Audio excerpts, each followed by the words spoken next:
И третий аспект — это способ выхода из этих удовольствий и опасности. И это благородный восьмеричный путь. Но я попытаюсь вкратце объяснить, как это можно использовать для выхода из колеса сансары, для выхода из удовольствия и опасности. Благородный восьмеричный путь — это практика на всю жизнь. Это взращивание правильной мудрости, которая основывается на простых, хороших человеческих качествах. Когда чистое сердце приводит к тому, что вы спокойны, умиротворены, и у вас возникает чувство самоуважения. Не гордости за себя, какой я молодец, а самоуважения, потому что вы можете пойти спокойно спать, без сожалений, зная, что сегодня ваши действия не были не продиктованы ни злобой, ни жадностью, ни глупостью. Вы просыпаетесь с улыбкой, потому что вам не страшно смотреть в грядущий день. Вы можете в любой момент умереть, потому что у вас нет сожалений. Вы знаете, что вы сделали все, что могли. Правильная мораль — это не о том, чтобы стать морализатором и говорить: вот это неправильно, вот это правильно. Нет, правильная мораль — это о том замечательном умиротворении, которое может достичь ваше сердце, когда вы не совершаете плохих поступков. Правильная мораль дает нам основу для концентрации. Когда ум не беспокоит все эти излишние колебания, он может успокоиться и сконцентрироваться на одном объекте. И это меняет все. В уме и в теле вдруг возникает очень приятное чувство. Ум становится сам по себе доволен. Ему не нужно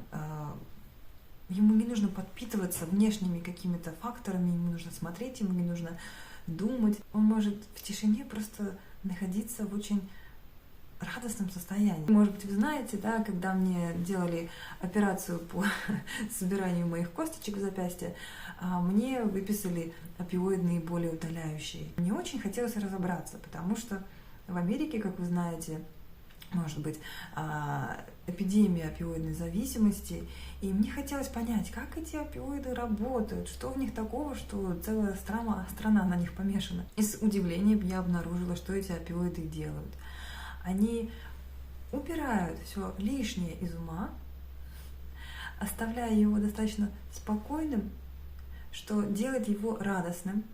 Также физические ощущения, болевые ощущения, они притупляются. От этого человек не ощущает, да, боли. Но что самое странное, именно это человек ощущает в медитации. Если у меня болит рука, и я не принимаю никаких болеутоляющих средств, я могу сесть в медитацию, и через 5 минут у меня исчезают неприятные ощущения. Но при этом медитация, она не стоит денег, к ней нет химического привыкания, и человек не становится зомби, разрушающий свою жизнь и жизнь своих близких просто потому, что он делает все, чтобы найти денег, чтобы обеспечить себе следующую порцию. И если возвращаться к разговору о благородном восьмеричном пути, правильная мораль дает нам основу для правильной концентрации, а это дает нам основу для правильной мудрости. Это тот уровень видения и принятия всех событий. Все, что бы ни происходило в нашей жизни, все сложности и трудности не могут поколебать нашего умиротворения. Потому что мы понимаем, что все эти сложности и трудности — это закономерности этого физического мира. Потому что мы на практике понимаем, не просто лишь умом соглашаясь, а ощущаем всем телом, что этот физический мир — это и есть мир сложностей, трудностей и страданий. Он создан из стресса, расставаний, болевых ощущений, смерти. И мы, люди, и все живые существа в этом едины. Нас объединяет наша боль, наша смертность. А вместо этого мы почему-то поедаем друг друга, и буквально, и фигурально выражаясь, для того, чтобы в попытках стать счастливее. В то время как правильная мудрость становится залогом сохранения этого умиротворения, этого удовольствия, для которого не нужны внешние раздражители.